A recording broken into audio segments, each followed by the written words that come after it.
Hello everyone, welcome back to my channel. तो organic reaction mechanism में next part हम पढ़ने वाले हैं कार्बन आयन के बारे में। उसमें पढ़ेंगे हम उसके स्टेबिलिटी के बारे में एंड इट्स फॉर्मेशन। सबसे पहले बात करें कार्बन आयन की, तो यहाँ पर दो वर्ड हैं, एक कार्बन और अनायन। तो एक कार्बन एटम जो कैसा है, नेगेटिवली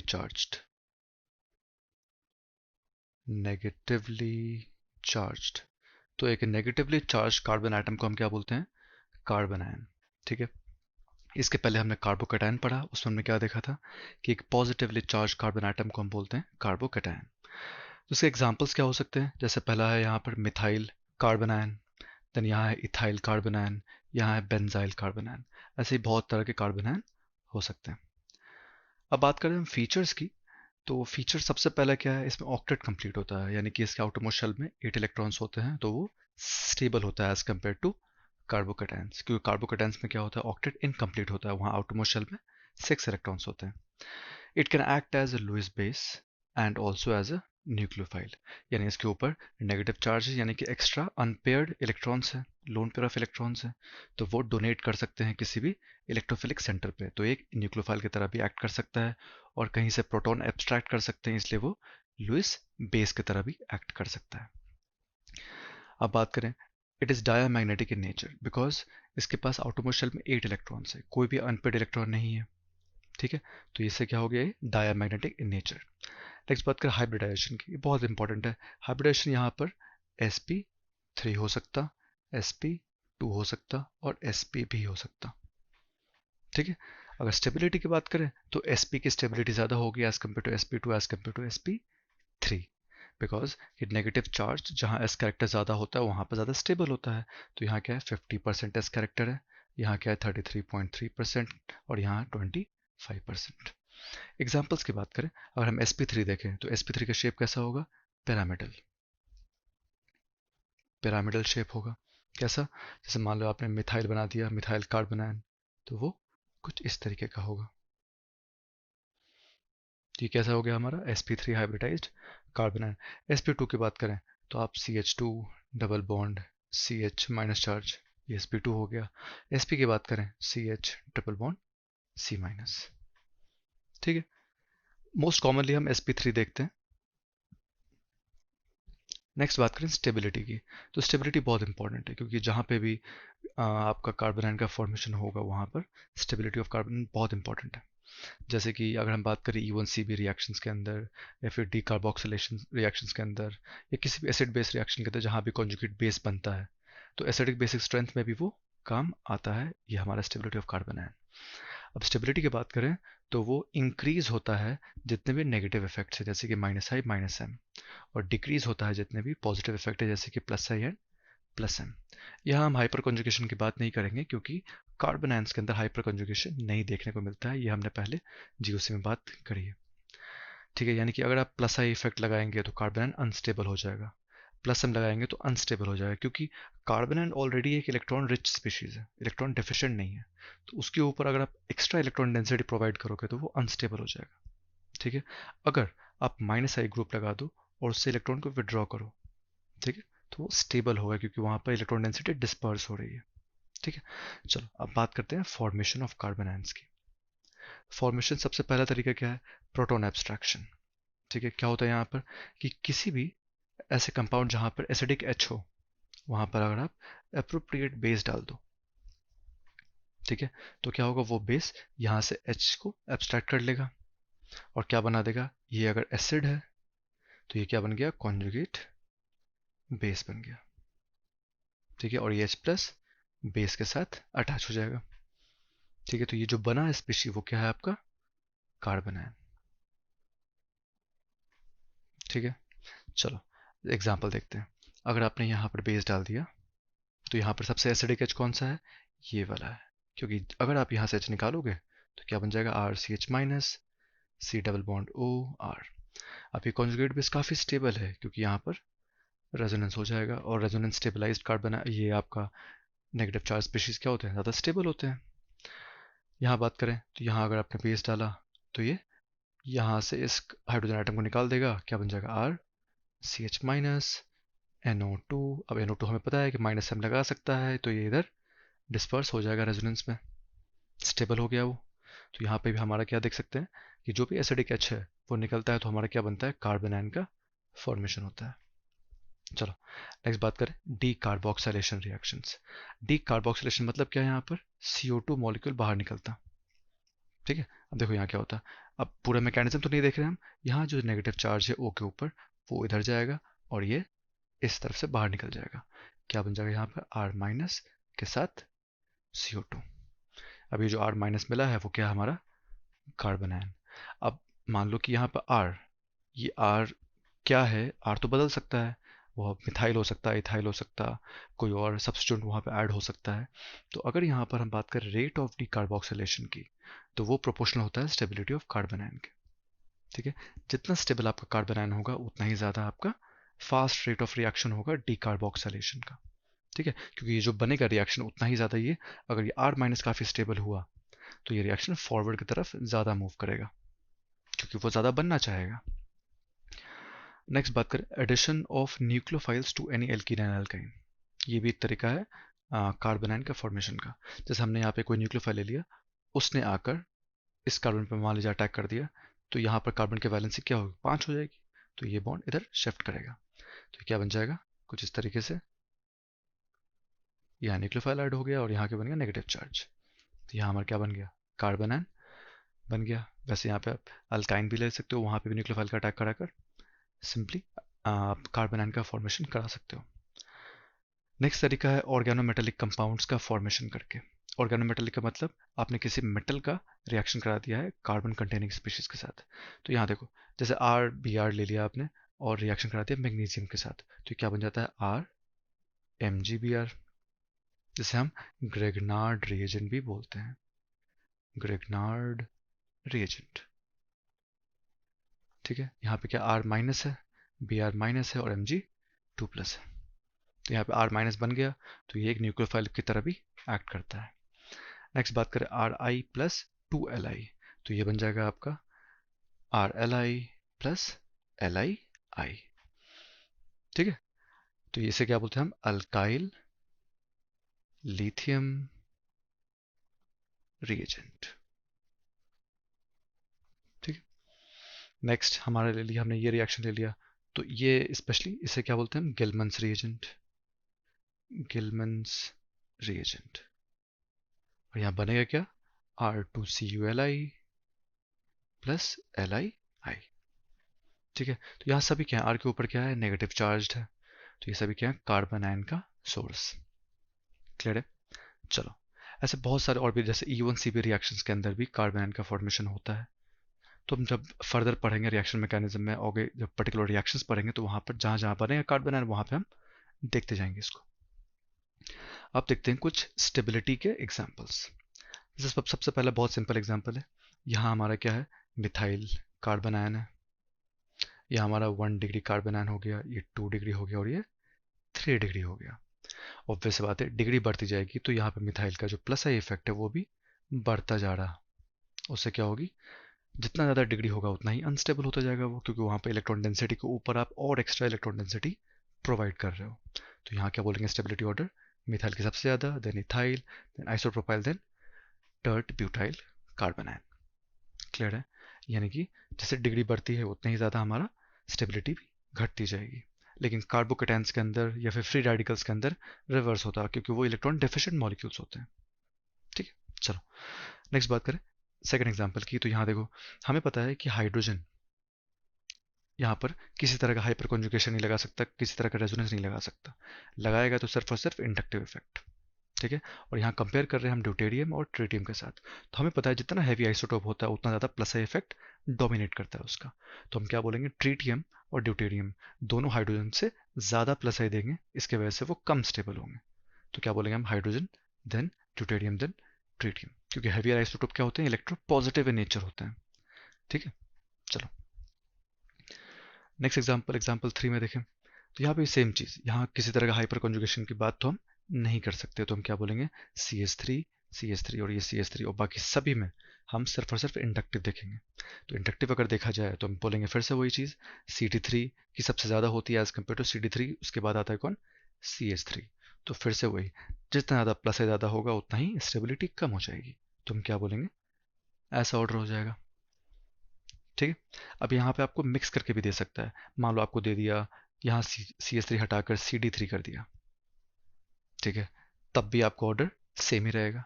मतलब इसमें काफ़ी वेरिएशन किया जा सकता है, लेकिन आपको देखना क्या है, इंडक्टिव इफेक्ट जहाँ सबसे ज़्यादा होगा प्लस आई वाला, वहाँ पे सबसे कम स्टेबिलिटी होगी। सिंपल सी चीज़ है। नेक्स्ट बात करें, ये एक अच्छा एग्जाम्पल है।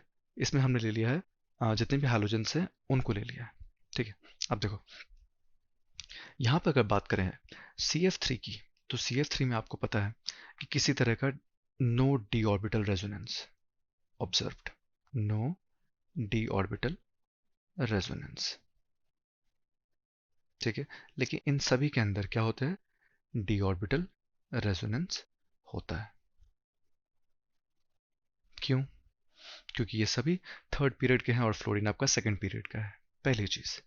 दूसरी चीज, अगर मैं बात करूं CCl3 की, तो CCl3 में जो ओवरलैपिंग होने वाली है वो कार्बन के 2p और क्लोरीन के 3d में होने वाली है। ठीक है। अगर Br में बात करें तो यहाँ पर 2p और यहाँ पर 4d में होगी, और इसमें बात करें तो 2p और 5d में होगी। तो यहाँ पे दो चीज़ देखने वाली है। पहली चीज़ कि यहाँ जो ओवरलैपिंग होने वाली है 2p 4d की और 5d की, वो बहुत ही इनएफिशिएंट होगी। ठीक है।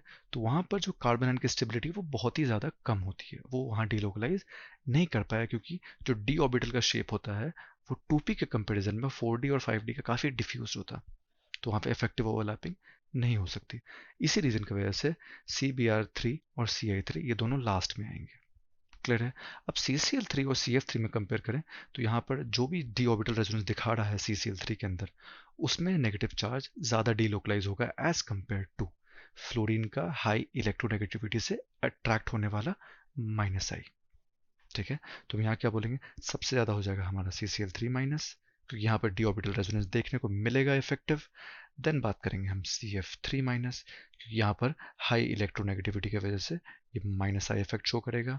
देन CBr3, देन CI3, क्योंकि इनके अंदर ओवरलैपिंग बहुत ही खराब होने वाली है। नेक्स्ट एग्जांपल देखिए, एग्जांपल नंबर 5। तो यहाँ पे भी जो नेगेटिव चार्ज है वो सभी एग्जांपल के अंदर हमारा रिंग में डीलोकलाइज हो रहा, लेकिन नीचे से कौन सा इफेक्ट है पैरा पे वो देखते हैं। CH3 दिखा रहा है यहाँ पर हाइपर कॉन्जुगेशन रिंग के साथ 3 अल्फा H है, और प्लस आई दिखाएगा जो बहुत ही नेग्लिजिबल होगा। नेक्स्ट बात करें OH की, तो ये प्लस M दिखाएगा और माइनस I दिखाएगा। CN की बात करें तो माइनस M दिखाएगा और माइनस I दिखाएगा। NO2 minus M and minus I। अगर नेगेटिव चार्ज को स्टेबलाइज होना है तो हमने बात करी थी कि minus I minus M stabilise करते हैं, plus M plus I D stabilise करते हैं। तो देखो यहाँ पर जहाँ प्लस एम है वो तो लास्ट में आने वाला, ठीक है, जहाँ पे हाइपर कॉन्जुगेशन है वो भी लास्ट में आएगा। अब ये हाइपर कॉन्जुगेशन आपका रिंग के साथ है, तो यह रिंग में इलेक्ट्रॉन डेंसिटी को पुश करेगा, और ये ऊपर से आने वाला इलेक्ट्रॉन डेंसिटी भी रिंग में आ रहा है, तो यहाँ क्या होगा, रिपल्शन होगा इन दोनों के बीच में। लेकिन यहाँ हाइपर कॉन्जुगेशन से रिपल्शन और यहाँ पे प्लस एम से, तो प्लस एम हमेशा डोमिनेट करता है as compare to hyper conjugation. तो हम क्या बोलेंगे, सबसे पीछे कौन होगा, सबसे पीछे हमारा होगा, इसे हम नंबरिंग कर दें A B C and D। तो सबसे पीछे होने वाला है B, बिकॉज उसके अंदर प्लस एम है। देन होगा हमारा A, क्योंकि उसके अंदर हाइपर कॉन्जुगेशन से हम रिपेल कर रहे हैं ऊपर से आने वाले इलेक्ट्रॉन डेंसिटी को। देन हमारा होगा CN यानी कि C, देन आएगा हमारा D, क्योंकि देखो CN का जो माइनस एम होता है वो बहुत कम होता है as compare to NO2। NO2 one of the highest electron withdrawing groups है पूरे पूरे माइनस आई और माइनस एम सीरीज के अंदर। तो माइनस एम की बात करें जो यहाँ पर हम देखेंगे, तो वहाँ पर NO2 की जो इंटेंसिटी होती है वो ज़्यादा होती है, इसलिए वो ज़्यादा डीलोकलाइज कर पाएगा ऊपर से आने वाले नेगेटिव चार्ज को, तो ज़्यादा स्टेबलाइज कर पाएगा कार्बन आयन को। अगला एग्जाम्पल देखें, तो यहाँ देखो, यहाँ पे जो पहला एग्जाम्पल है इसे हम A बोल दें और इसे हम B बोल दें। तो पहले में देखो, ये जो नेगेटिव चार्ज है वो तीनों रिंग के अंदर डीलोकलाइज हो सकता है। पहली चीज़, ये यहाँ भी डीलोकलाइज होगा, ये यहाँ भी डीलोकलाइज होगा, और ये यहाँ भी डीलोकलाइज होगा। अब इस तरीके से डीलोकलाइज होगा ज़रा ध्यान से देखो, ये जो हमने ये सर्कल बनाया है तीनों फिनाइल रिंग के अंदर, वो क्या हो रहा है अगर मैं इसको रब कर दूं और मैं इसको ऐसा बनाऊं, इलेक्ट्रॉन डेंसिटी तो कुछ इस तरह से ही है। ठीक है, तो अगर मैं बात करूं इस 5 मेंबर्ड रिंग की, मान लो मैंने इसको यहां बना दिया एक 5 मेंबर्ड रिंग। ठीक है, अब देखो यहाँ हमारे पास नेगेटिव चार्ज है जो डीलोकलाइज हो रहा। मान लो हम इस पॉइंट की बात कर रहे हैं, इस पॉइंट से। ठीक है, अब यहाँ जो है इस एज की बात करें तो यहाँ पर इलेक्ट्रॉन डेंसिटी है भाई, वो तो शेयर्ड है दोनों के अंदर। यहाँ बात करें तो यहाँ पे भी इलेक्ट्रॉन डेंसिटी है। सो जरा ध्यान से देखो, क्या ये रिंग एरोमेटिक नहीं हो गया? ठीक है, ये रिंग कैसा हो गया? एरोमेटिक हो गया। वैसे ही ये भी रिंग एरोमेटिक है, ये भी रिंग एरोमेटिक है। कब? जब ये लोन पेयर डीलोकलाइज होगा। क्लियर है? तो यहाँ पर क्या हो रहा है, उस लोन पेयर के तीनों रिंग में डीलोकलाइजेशन की वजह से तीनों रिंग एरोमेटिक बन रहा। बाहर के जो फिनाइल रिंग थे वो तो एरोमेटिक थे, बट इस डबल लोन पेयर के डीलोकलाइजेशन की वजह से ये तीनों 5 मेंबर रिंग भी एरोमेटिक बन गए। तो यहाँ पे स्टेबिलिटी काफ़ी ज़्यादा बढ़ रही है कार्बन आयन की। ठीक है, जबकि दूसरे में बात करें तो यहाँ पर ये पिरामिडल शेप का होगा, पिरामिडल शेप का होगा, क्योंकि जितने भी फिनाइल रिंग्स है वो एक दूसरे को क्या करेंगे? रेपेल करेंगे। ठीक है, तो इसके पीके वैल्यू भी काफ़ी कम होती है। अगर आप यहाँ पे एच लगाकर देखें तो इसके पीके वैल्यू काफ़ी कम होती है। इसका रीज़न क्या है? यहाँ पर रिपल्शन की वजह से ये प्लेन से बाहर चला जाता है और जो डीलोकलाइजेशन होना चाहिए कॉन्जुगेट बेस के अंदर उतना इफेक्टिव नहीं हो पाता as compare to, I mean अगर वो प्लेन में होता तो अगर आपने एक फिनाइल रिंग हटा दिया तो वहाँ पर ज़्यादा इफेक्टिवली वहाँ पर लोन पर डीलोकलाइज हो सकता है, क्योंकि वहाँ पर प्लेन से बाहर जाने के चांसेस थोड़े कम हो जाते हैं। ठीक है, क्लियर हो गया? चलो आगे बढ़े। यहाँ पे क्या हो जाएगा? ए ग्रेटर देन बी। इस एग्जांपल में देखें तो यहाँ पे mix of different different variations है। देखो यहाँ पहले में क्या है? क्रॉस कॉन्जुगेशन, ये इधर डीलोकलाइज हो रहा और ये इधर भी डीलोकलाइज हो रहा। ए के अंदर क्या है? यहाँ पर क्रॉस कॉन्जुगेशन। दूसरे में बात करें तो यहाँ क्या है? Extended linear conjugation. यहाँ क्या है? Extended linear conjugation. थर्ड में बात करें तो भाई ये तो एरोमेटिक सिस्टम है, क्योंकि यहाँ पर 6 पाई इलेक्ट्रॉन्स है, साइक्लिक रिंग है, रेजोनेंस है, क्लोज लूप है। यहाँ क्या बोलेंगे? ये एरोमेटिक है। और लास्ट में बात करें तो यहाँ पे भी एक्सटेंडेड रेजोनेंस है और लीनियर है, एक्सटेंडेड एंड लीनियर। इसे हम सी बोल दें, इसे हम डी बोल दें। तो अब देखो, अगर मैं स्टेबिलिटी की बात कर रहा हूँ तो सबसे पहले आने वाला है सी, क्योंकि वो एरोमेटिक है। उस लोन पेयर के डी लोकलाइजेशन से भाई एरोमेटिसिटी आएगी रिंग के अंदर, तो सबसे पहले कौन आने वाला है? सी। अब ए, बी और डी के अंदर बात करें, हमें पता है कि ए क्रॉस कॉन्जुगेशन है तो वो रिलेटिवली कम स्टेबल होता है as compare to linear conjugation, जो कि बी और डी दोनों में मिल रहा। ठीक है, तो हमें पता है लास्ट में कौन आने वाला है? ए। लेकिन अगर बी और डी में कंपेयर करें तो ज़रा ध्यान से देखो कि जो रेजोनेटिंग स्ट्रक्चर आप बनाओगे बी का, उसमें जो नेगेटिव चार्ज आना है वो हमेशा कार्बन पे ही आना है। क्लियर है? लेकिन अगर आप डी का रेजोनेटिंग स्ट्रक्चर बनाओगे तो जो तीसरा रेजोनेटिंग स्ट्रक्चर बनने वाला है उसमें नेगेटिव चार्ज ओ पे आएगा। तो उस कार्बन पर नेगेटिव चार्ज से ज़्यादा स्टेबल तो किस पे होगा? ओ के ऊपर। इसलिए हम क्या बोलेंगे? डी की स्टेबिलिटी ज़्यादा हो जाएगी एज कम्पेयर टू बी। फिर से मैं बोलूं कि यहाँ पर जो आप यहाँ नेगेटिव चार्ज लाओगे वो कार्बन पे है और यहाँ जो लाओगे वो ऑक्सीजन पे है। ऑक्सीजन पे आने वाला नेगेटिव चार्ज ज़्यादा स्टेबल होगा एज कम्पेयर टू कार्बन। इसलिए हम क्या बोल रहे हैं? बी को ज़्यादा स्टेबल बना रहे हैं एज कम्पेयर, सॉरी बी को कम स्टेबल बना रहे हैं एज कम्पेयर टू डी। और ए में तो हमारा क्या है? क्रॉस कॉन्जुगेशन था, इसलिए वो लास्ट में आ गया। नेक्स्ट बात करें एग्जाम्पल नंबर 8 की। अब देखो ये तीनों कैसे हैं? अलाइलिक सिस्टम से। तीनों अलाइलिक सिस्टम है। यहाँ पर भी हमारा रेजोनेंस से स्टेबलाइज्ड है, यहाँ पे भी रेजोनेंस से स्टेबलाइज्ड है और यहाँ पे भी रेजोनेंस से स्टेबलाइज्ड है। लेकिन अगर मैं यहाँ बात करूँ तो ये हमारा 2 डिग्री कार्बन आयन है, यहाँ बात करूँ तो 1 डिग्री है और यहाँ बात करें तो 3 डिग्री है। फिर से रेजोनेंस तो यहाँ पे टाई है, तो हम क्या बोलेंगे? डिग्री के हिसाब से बात करें तो हमारा 1 डिग्री की स्टेबिलिटी ज़्यादा होगी देन 2 डिग्री की, देन 3 डिग्री की। क्लियर है? तो ऐसे भी सवाल आ सकते हैं जहाँ पे रेजोनेंस आपका नलिफाइड हो जाए, आपको इंडक्टिव से काम करना पड़े। अगला एग्जांपल देखें तो यहाँ देखो भाई, ये तो एरोमेटिक सिस्टम है, अभी हमने ऊपर देखा था एरोमेटिक सिस्टम है। ये हमारा क्या है, एंटी एरोमेटिक सिस्टम है। एंटी एरोमेटिक सिस्टम है क्योंकि यहाँ पर 4 पाई इलेक्ट्रॉन है जो रिंग के अंदर डीलोकलाइज्ड इन क्लोज लूप में। और ये हमारा क्या है, नॉन एरोमेटिक है। नॉन एरोमेटिक है क्योंकि यहाँ पर क्या है हमारा, sp3 hybridised carbon atom, planar नहीं है वो। ठीक है, तो क्या बोलेंगे उसको कि एरोमेटिक सबसे ज़्यादा स्टेबल है, यानी कि ए सबसे ज़्यादा हो जाएगा। इसे मैं ए बोल दूँ, इसे मैं बी बोल दूँ, इसे मैं सी बोल दूँ, देन सी आएगा, देन बी आएगा। बी तो एग्जिस्ट ही नहीं करेगा, एंटी एरोमेटिक कंपाउंड है। लास्ट एग्जांपल देखें। अब ये देखो, यहाँ जो हमारा पहला है वो एक ब्रिज हेड कार्बन आयन है।